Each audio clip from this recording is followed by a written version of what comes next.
Hello there, everybody, and today you get to hear a conversation between me and an actual neighbor and friend here where I'm living in Guadalajara, Mexico. We found each other through a group of friends here, and we had so much in common that we became even better friends. And Rennie is here today to share her expertise in teaching English and how she coaches the four skills with her high-level clients.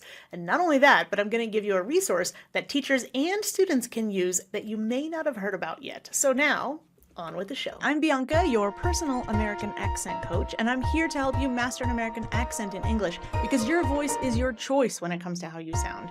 I try to release a podcast episode every 2 weeks, and so you should really subscribe to whatever podcast platform you use so that you don't miss the newest episode. And by the way, if you want to see the full video of the episode, it's available at Accent Coach Bianca on YouTube. Now, let's get on with the show. Welcome, everybody. Thanks again for joining us for another episode of Master an American Accent. I love to have teachers, students, other professionals on here who are into coaching accents and pronunciation, as well as teaching English, because a lot of us who are in this profession, we start out as English teachers. So today I'm going to have a very special guest, somebody I actually know in person, living here in Guadalajara, like myself. And actually, Rennie, I was just at your house for Christmas, and I know I left my my lidded pot at your house, so I'm going to have to stop by very soon. So we get to see each other in real life all the time. But I thought, you know what? You have so much experience and a wealth of knowledge. Can I get you on my podcast? And you graciously said yes. So why don't you go ahead and introduce yourself to everybody so they can know you too? My name is Rennie, and I started this journey from Canada. I left in 1997 after getting a teaching degree and also a science degree. And I started teaching science overseas. This led to 25 years of teaching English as a second language to beginner speakers, or, speakers of a language they weren't that competent in. And in that journey, I have mainly worked in Latin America, so I have a fairly good handle on the mistakes and the things that Spanish speakers would make versus what another language base would make. And after starting my journey in Paraguay, then in Guatemala, Colombia, then I made a departure to Kuwait, came back to Mexico, then left for Switzerland, and came back to Mexico. Mm-hmm. So my journey has led me mainly in Latin America, as I said, and it makes me fairly competent at this point to say, sort of normal speech things I hear, especially professional areas, mistakes that are commonly made, and how to fix them. Yeah, exactly. You can tell it quite immediately, like, oh, wait, that's a preposition problem. Or like, I think that you're saying this D instead of a T or something, right? Or a G instead of a K. So you said back instead of bag. And once you know enough, like as soon as you hear it, you can help somebody so easily. And I think fairly quick to pick that up, right? Yeah, exactly. And what I love about you too is you're very cultured. So for example, I haven't been to a lot of other countries in Central and South America, but we have a little bit of Spanish in common. And also we both have Middle East in common too, because I lived in Jordan for 5 years. And I remember, I think it was this year on the Day of the Dead, we went to the parade and I saw you downtown. I said, wait a minute, are you wearing something that you brought from the Middle East, not from Mexico?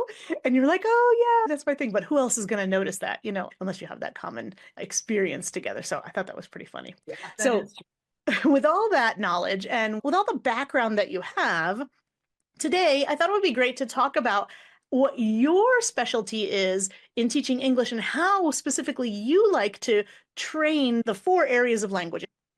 If we can divide them into reading, speaking, listening, and writing, if you have some tips that you can give us, maybe as teachers, professionals, any stories you want to share, I think that would be a really fun episode. So let's start with listening. What can you tell us about your take on how to teach listening best? One of the things I do for listening is I have articles that are summarized articles of what's in the news. So these are things that could be found in different countries, but in the news. Mm-hmm. And they are synthesized or summarized down to two fairly nice paragraphs. Mm-hmm. The student will listen to the audio and then answer a series of maybe 8 to 10 questions of true and false from the article. Mm-hmm. So this gives me an indication of, are they picking up the nuances of the language? Are they able to understand what's being said?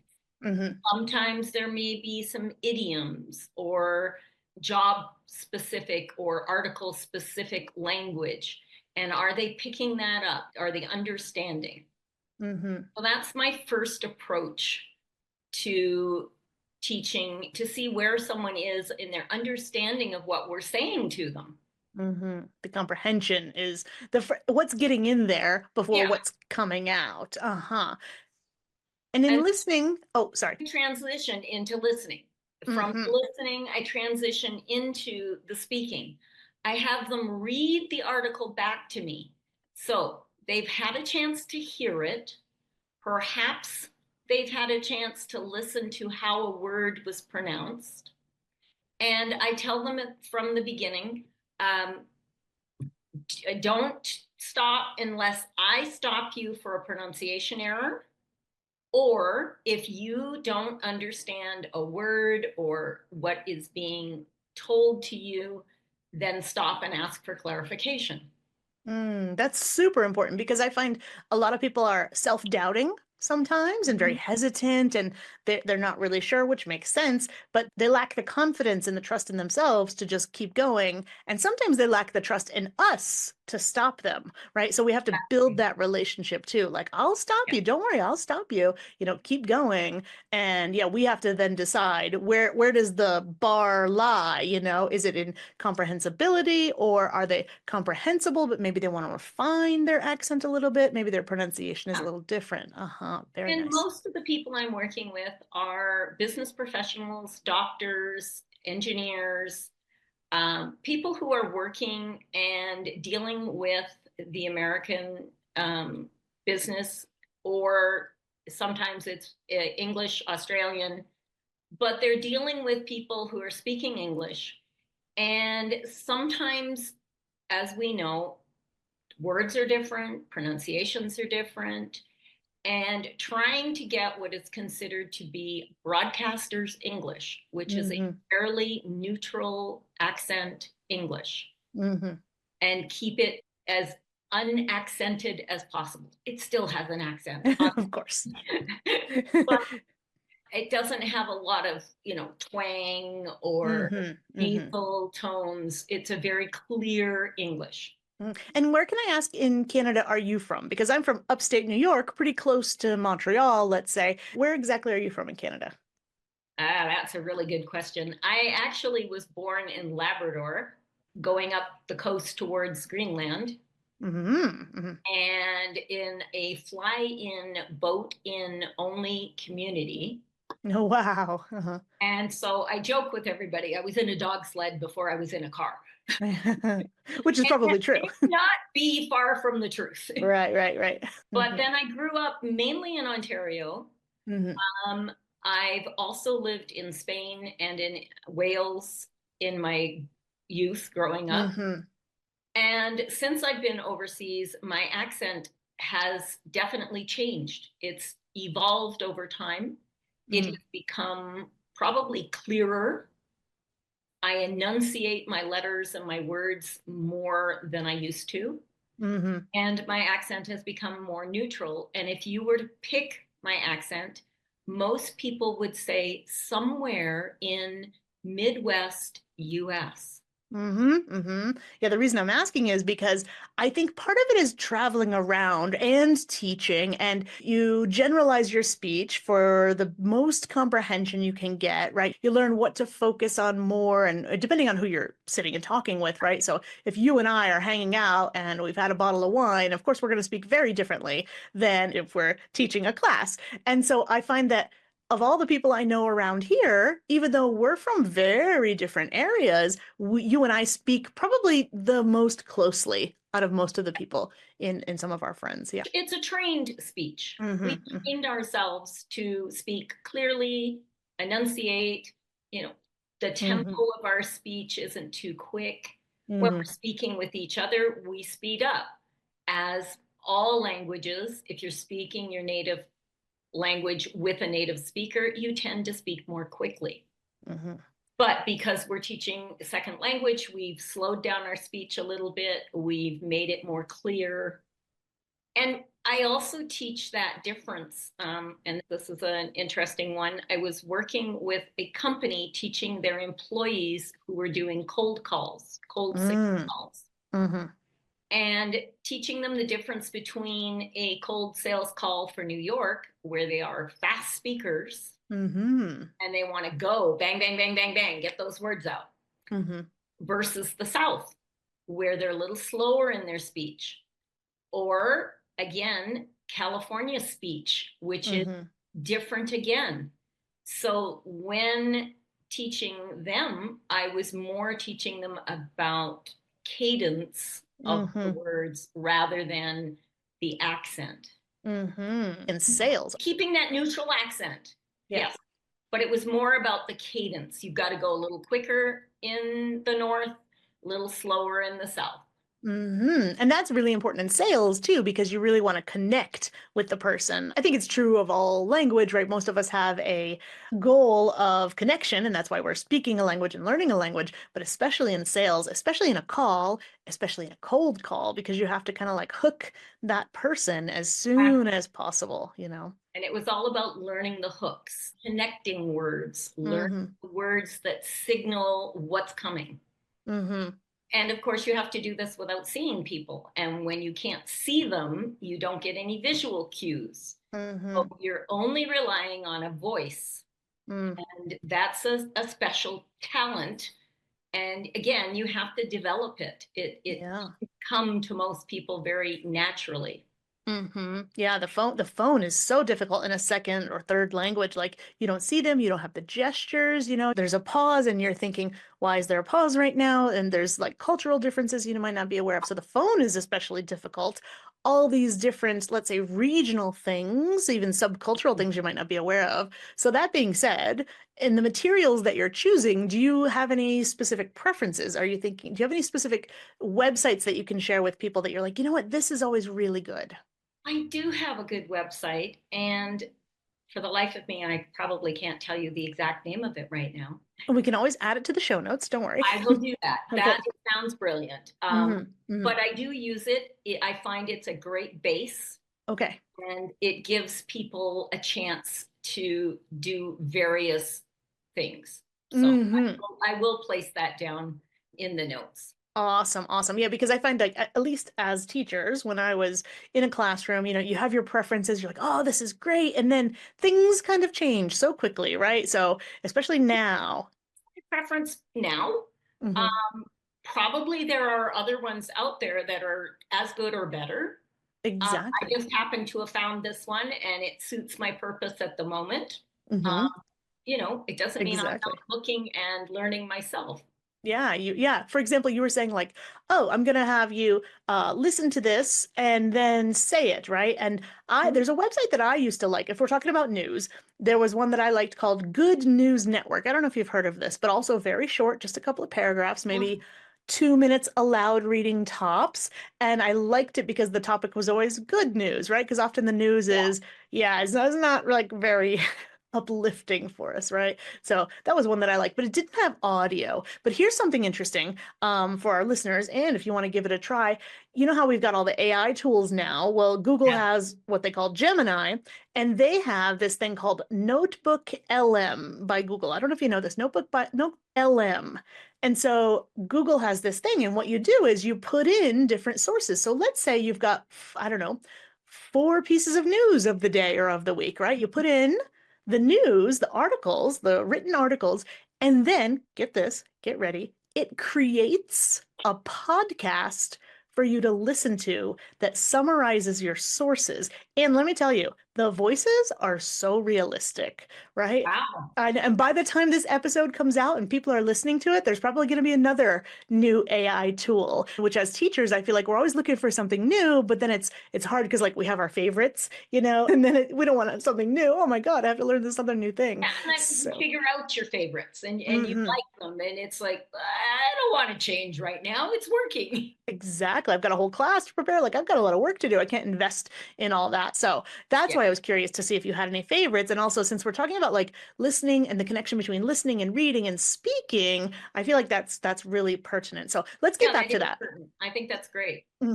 So we've got listening. Keep telling me about listening and then the connection between maybe reading and speaking and any other like things that you find to work really well for you. Okay. So once they've done the listening, they've answered some comprehension questions, then they are reading and I am listening for pronunciation. Hmm. And it also builds their fluency in reading, natural fluency and flow of how you read Hmm. and with the emphasis. I only use that on high level learners who are mainly going to do presentations. Hmm. So they need to know a flow for presentation. Hmm. How do you do a good presentation? Hmm. From this, I then go into synonyms, which are words that are the same or similar meaning. And it is a vocabulary builder because often, if let's say the article used a simple word, the synonym could be a more highly complex word, more, we'll call it, Academic, maybe. yeah, that's, I will call it academic speak. Yeah, or specialize. You mentioned Or earlier special. words for your job, so jargon sometimes, like jargon for a specific field. Sometimes an idiom Hmm. that is not widely sort of known. And what Hmm. does that really mean? Yeah, yeah, yeah, yeah. We'll just use an easy one. I hit the ground running. Hmm. Hmm. Hmm. What? You hit the ground? Yeah. And you were running at the same time? All it means is I left quickly. Hmm. Hmm. Hmm. Or And started a project yeah, really, really really quickly. quickly. Hmm. Hmm. So learning some of what those mean and having them tailored to the occupation. Hmm. So the doctor that I teach, many of his words, of course, are in the medical field and medical jargon. The graphic artist I teach, a lot of his things are to do with the graphic arts. Hmm. Hmm. Um, they're all differently geared for who it is that needs it and who their audience will become. That's the thing too, is because they want a certain vocabulary, but let's say this doctor speaks to the patient using doctor vocabulary, that might actually not be helpful, you know? Exactly. Yeah. And as it turns out, this doctor actually is a lecturer who has lectured all over the world, Hmm. lectures in Europe. The language of connection is English. Hmm. Wants what he says to be understandable in English. Yes, exactly. I could And show off, yeah, or I could make it understandable. and then once we've gone through the first parts, then is open discussion. And it gives the student an opportunity to maybe use some of those new words from the article that they've just read, asking, fairly simple open questions like, what did you think about that? Had you ever thought of this before? Mm. What would you ask the researcher that did this article? What would your question be? Hmm. Have you Hmm. ever experienced this? Mm-hmm. And it allows the person who's learning to take the language and spontaneously do their communication, their talking back and forth, which a lot of people find very difficult to Mm-hmm. off the cuff just have to speak Mm-hmm. without a script. And this is unscripted, and it allows the students to use the language, take those words, own those words, and be able to, yeah, communicate back and forth. Uh-huh. Yeah, use them when they're needed. Like when you mentioned earlier, presentations, right? When somebody, or they're just going to meetings at work, maybe it's not super formal, but using synonyms on the fly. The worst kind of presentation to me is when you go, you're looking at some slides and they're literally reading the slides to you, you know? That's the Exactly. worst. So that's a different skill, right? There's language in there, but there's also presentation skills. And how do I make this an exciting presentation, maybe with my pace, like you mentioned before, my intonation, how I'm going to pause, right? I'm not just reading to you, I'm summarizing or I'm giving examples, I'm Yeah. telling a story while you're reading. There's just so many skills that you can do once you kind of like get those bases And down. that's a big part of the coaching is Hmm.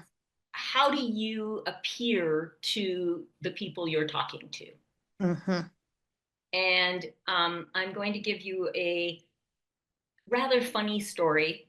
Um, it's a little off color. So, We can always edit anything inappropriate out, don't worry. okay. Latin speaking, certain, well, a lot of our vowels in English don't exist in Spanish. Hmm. And unfortunately, there is a word that is used in many, many presentations by directors, head of departments, whatever. Mm. I'm going to tell you now, and the first thing that's going to happen is you're going to laugh. Even if you don't laugh out loud, you will be laughing inside. So, head of department. This year, we're going to focus on, Yes. and unfortunately for English speakers, the minute that that comes out of someone's mouth, you've lost your audience. They are either chuckling to themselves inside Hmm. and have sort of all these visions going in their minds. Um, and you've lost your audience. Yeah, yeah. So teaching that strong O with the O Hmm. circle of your mouth, so that you don't make that very obvious blunder. Yeah, if that's your first sentence that comes out, right, which is Yeah. pretty common, then me as a listener, I'm listening very carefully to you, but I'm not actually listening probably to your content. I'm just listening to hear if you make another funny mistake, because Exactly. I'm done. I'm gone. You've lost your audience. Hmm. Hmm. Yeah. And it's something that I do with job seekers. We go through resume prep, then we go through practice interview questions, how you would approach the question, Mm. all kinds of, interview skills. Hmm. Hmm. And I've been very lucky. My students have gotten fabulous jobs. Nice, I wish nice. I'd had those jobs. I know, right? Yeah. I've done the same thing. I'm like, prepare for somebody for interview, Yeah, and then you hear how much money they're making later, and you're thinking, why am I still teaching? why am I doing this? Uh-huh, But it's exactly. nice. It's nice Yeah, to know that what you've of done has course. made a difference, Oh, of and course. that Yeah. they feel more confident Hmm. and a And that's lot something. of confidence. Yeah. And that's something I do love about this job is I feel like we really are helping people, like Yeah, really helping them, right? Making them feel better, make connections in life, maybe get a better job, maybe move to another country, We feel like English teachers change lives, for real.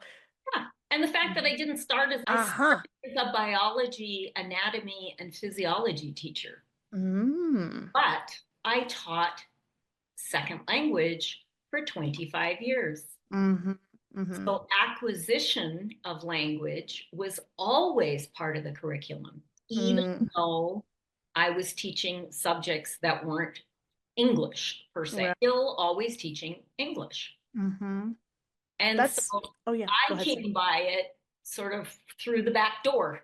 I find those are always the best teachers, though, right? The ones who didn't set out to teach, but the ones who kind of found that they had an aptitude, maybe I don't even know how to say, just a buried skill, right? I find like the Mhm. best teachers who didn't start out as teaching, they realize that they have this skill that they never knew was a secret, and then they find they're so good at teaching and reaching people for sure. And that's something else that you and I have in common too, is that my background, my undergraduate degree is in biological anthropology. So biology, anthropology, all Yeah. the movements and the structures in the body, and then English later. Teaching my master's was in teaching English as a second language. So yeah, similar things. But I think if we're thinking of listening and then speaking as the output of that, right? In Mm. terms of pronunciation, having that background knowledge, I think helps us a lot. It does help. And teaching people like the difference between the letter T and the letter D Hmm. and making those evident. And Hmm. of course, lots of people come out with the D, Hmm. and that's not how it's said. Hmm. It comes from the back of your throat, almost like you're swallowing it. Hmm. It's a deep, like you're duh. It's Hmm. back here. And Yeah. to we should feel the breath on our hand. If we say it properly, we should feel the puff of air being pushed out on the T. So Hmm. learning those little bits and pieces along the way Yeah, yeah. of how to. Hmm. And I like that everybody has a kind of a different way of describing it. So when you find a teacher that you really click with, it's usually because like, oh, I've been Get told it? this all my life. I didn't understand it until you told me, right? Yeah. And then, oh yeah, you said that thing about the back of the throat. And for me, that really clicked.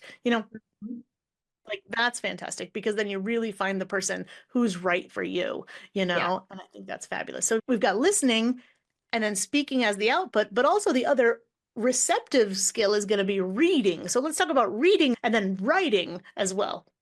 So the reading component, I'm only looking for mainly pronunciation errors, Mm-hmm. but the person has to learn how to sound out a brand new word, a word that Mm-hmm. they've never encountered before, and make an attempt at what that word might sound like. And their reading skills improve just with practice. Mm-hmm. Mm-hmm. And, we say this word this way, not that way. Mm-hmm. And just, the reading comes as sort of a added bonus or benefit from Mm-hmm. the other parts. Mm-hmm. It's not like I emphasize the reading, but you have to read the questions, you have to read the article, and Mm-hmm. through all of that, you're learning different words, how to say them, the root word, how it changes maybe when an ending has been added.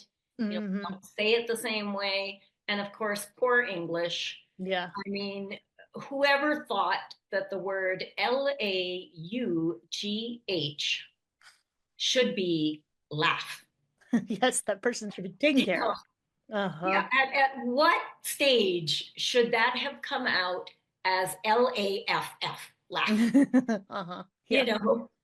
So, I mean, I feel sorry for language learners in English Yeah. because we have so many things that don't fit a rule. And a lot of it is you're only going to catch that receptively as you're kind of scanning through the patterns and through all the input. Your brain is going to kind of figure things Exactly. out. And there's still mistakes though, right? There's this thing called calliope syndrome where if you read a word, your mind's eye or your mind's mouth is going to say it to you in your head a certain way. And you're pretty convinced like, oh yeah, that's how I'm going to say that word. Later in life, you find out, hey, wait, I just heard you say that word. Really? Is that how you say it? I've been saying it differently my whole life. So The yeah. word epitome. Uh-huh. When you look at the word on paper, Yeah. it is epitome. Mm-hmm. Mm-hmm. And It that's is with your knowledge. I mean, if you look at all of our language and how we would pronounce certain words and combinations of letters, it's epitome. And that's you and me as native speakers, right? Imagine we're saying like, oh, that must be a silent E right there, right? Maybe you're not a first language speaker, so you're like A-P-to-me, right? And to you, that's obvious, but It nope. and it doesn't work that way. Sorry. I find that the reading is, I wouldn't say I highlight it, but it Mm-hmm. comes just with practice. It comes that fluency, Mm-hmm. comes the cadence, comes Yeah. all of the pieces. And I can't say that I highlight it, Mm-hmm. but Mm-hmm. it's definitely within all of the lessons. Yeah. It's in the background. It's the It's base of there, other things. yeah, Yeah. base to build upon. Yeah. And when you're reading too, you see commas, you see periods, you see parentheses, right? So you kind of get a sense of the pacing as well. Even if the pronunciation is one thing, then you've got the prosody, which is different. And some of that you can pick up just by reading so that it gets kind of put into your head so that when you're speaking, you're almost like inserting a comma, like a mental comma, or mental parentheses in there. So I feel like they really reinforce each other on some level, even if it's not explicit. Exactly. And the idea that they've listened to this article first before they Hmm. packed it on their own. Hmm. So they may have been, as they're scanning with the listening, they may have seen how that word is said in a certain way. Hmm. Hmm. And again, it's not direct instruction, it's sort of more of this osmosis. Hmm. Their Hmm. use and hearing all sort of brings it in together. Yeah. And that also brings us into the writing component. Hmm. So some of my students are not at the point where they want to write. And Hmm. I'm okay with that. If their big thing is to speak and to communicate, then that's okay. The Hmm. ones that wish to write, I ask them to write a quick 1 paragraph summary of the day's lesson. Hmm. And in the writing, as a second language learner myself, learning Spanish, writing is my weakest point Hmm. Hmm. because I don't do it. I don't use it hardly ever. You don't need it. I don't need it either. So my writing is poor. So one of the things I ask my students to do is after they've done their writing, read it out loud. Hmm. When you read out loud, you hit words where you kind of go da da da da da. As soon as you make that pause of, wait a minute, there is a mistake. You don't necessarily have to know what the mistake is at the Hmm. moment, Hmm. but you know that something is either missing or something has been done incorrectly. Hmm. Mark that spot. Hmm. Continue on.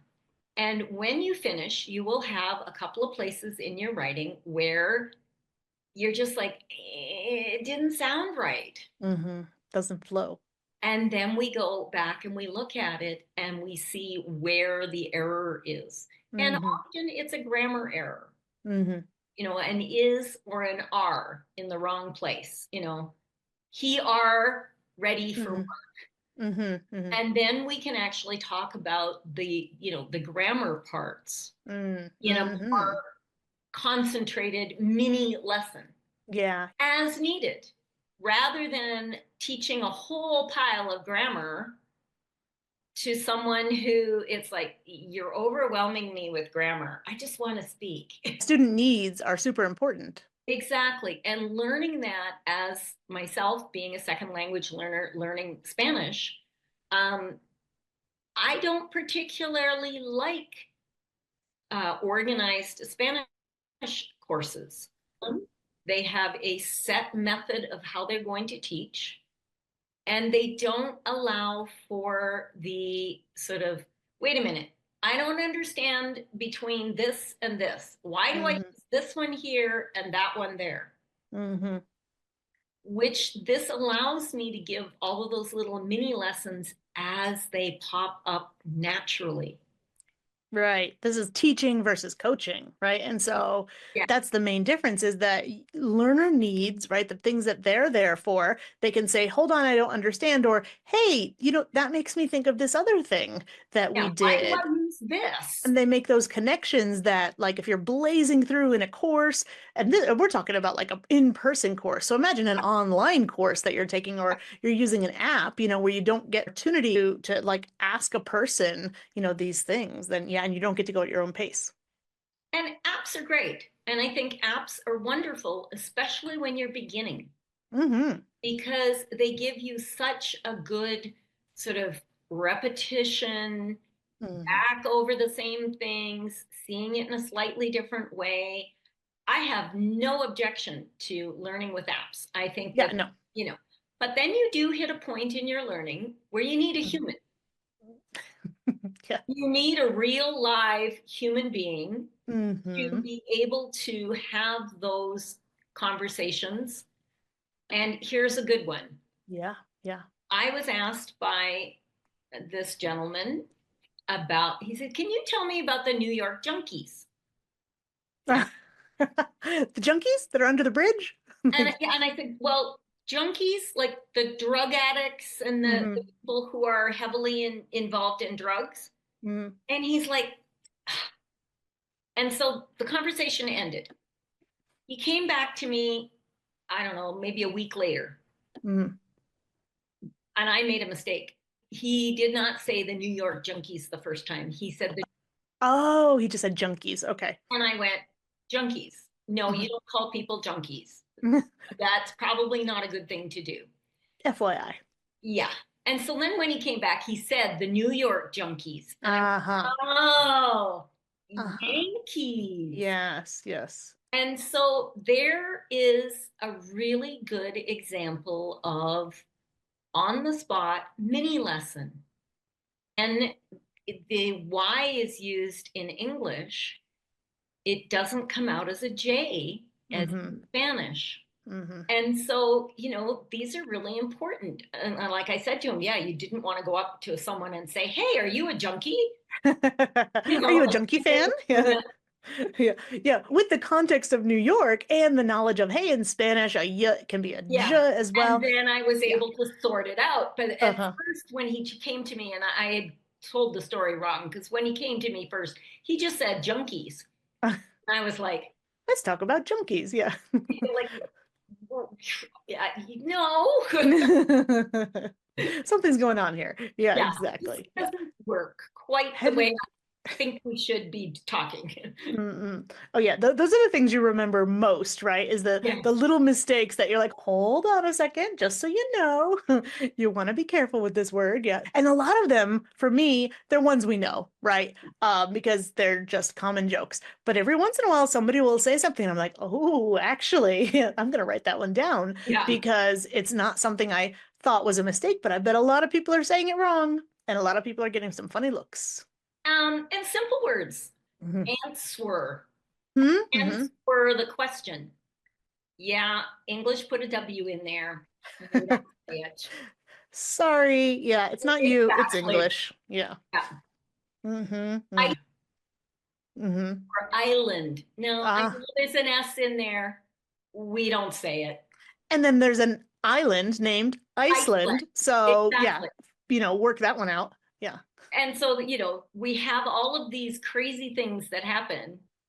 Why is it read and read? Ah, It's exactly the same word. exactly. And unless you're, I mean, in a sentence, you might not know if it's just a random sentence, if it's present or past, and then you've already said the wrong word, and then you get to the end of the sentence, you're like, oh wait, that's in the past. You're right. And so you might not know. Hmm. Exactly. So, there are lots of little trip ups along the way, and there are many mistakes made, and we don't learn unless we're making mistakes. Yeah, that's a very good point, right? You're not going to make progress unless you can analyze the thing that you've done wrong. There's no progress in getting everything right. Like, where's the learning? And I did the best one, and I do tell my students this one in Spanish. Hmm. I was at a dinner table at a dinner party with, you know, very elegant adults. Uh-huh. And I can't remember what the conversation was, but I blurted out, "Yo soy embarazada." I am very embarrassed. No, pregnant. I know, I know. That's what And I'm then then I embarrassed that got I said red. it. Yeah. Yes. And Then then you're I got embarrassed. Yeah. super red and Uh-huh. went, oh, Oh, you knew ahead of time. yeah. Oh, okay. So, like, I knew as soon as I'd said the word, it was the wrong one. Uh-huh. And of course, then I went bright red. The table stopped talking. The table was like, uh, I have an announcement. I yeah. am pregnant. Yeah. And it was just, but I will never do that one again Exactly. because I remember that Hmm. is not, it's a false cognitive. Hmm.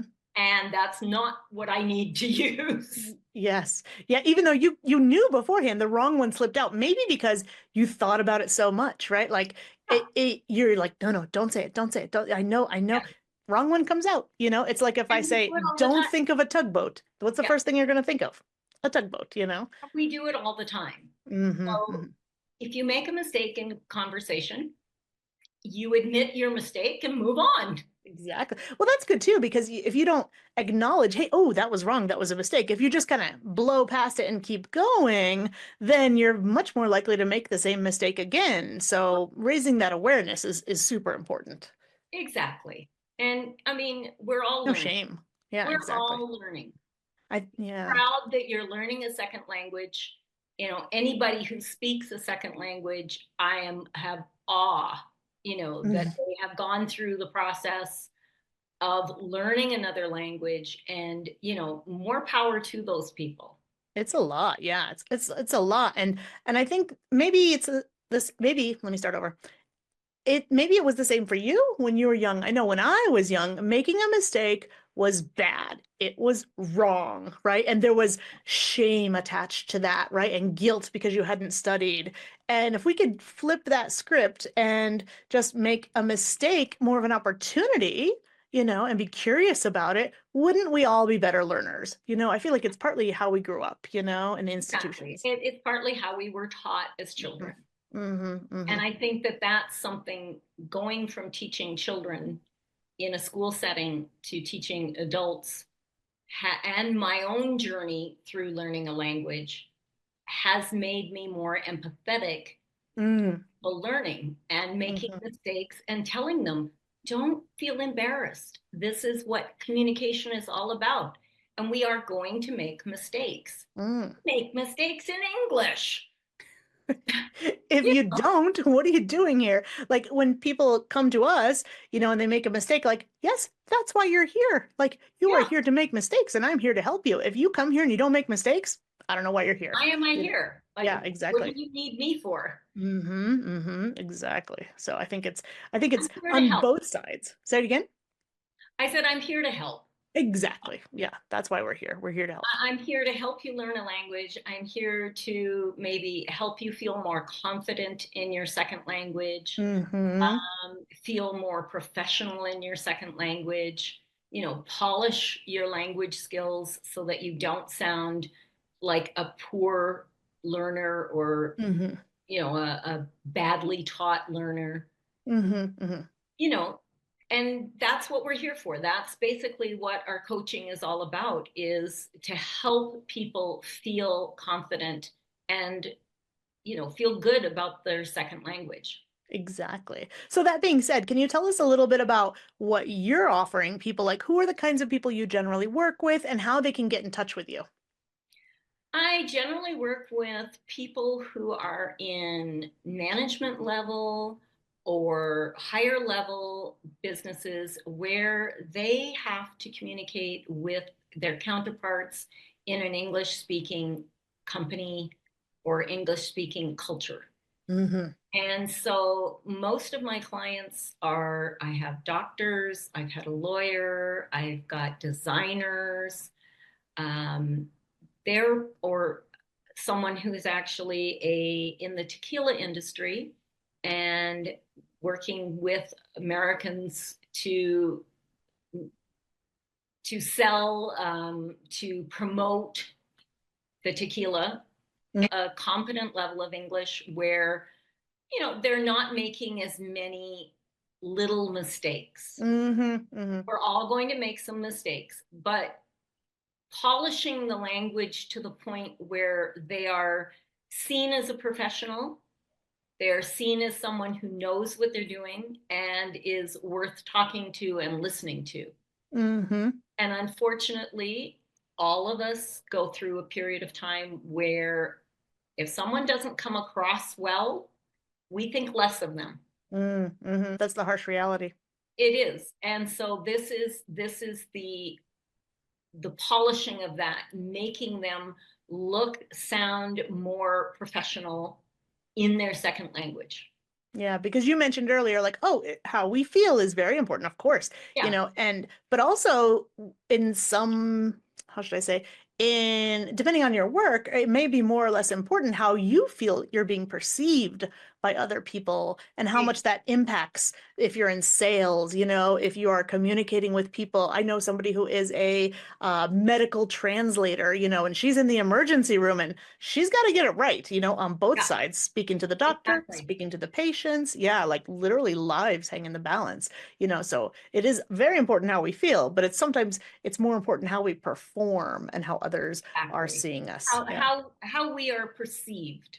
Mm-hmm. Mm-hmm. So my coaching involves that kind of training. Mm-hmm.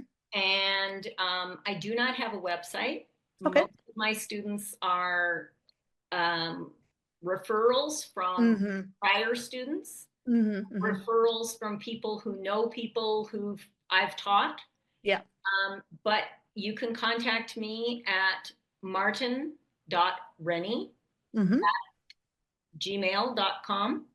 Cool. And it is spelt Martin as in the boy's name, Martin, period, Rennie, Rennie. Mm-hmm. Mm-hmm. Perfect.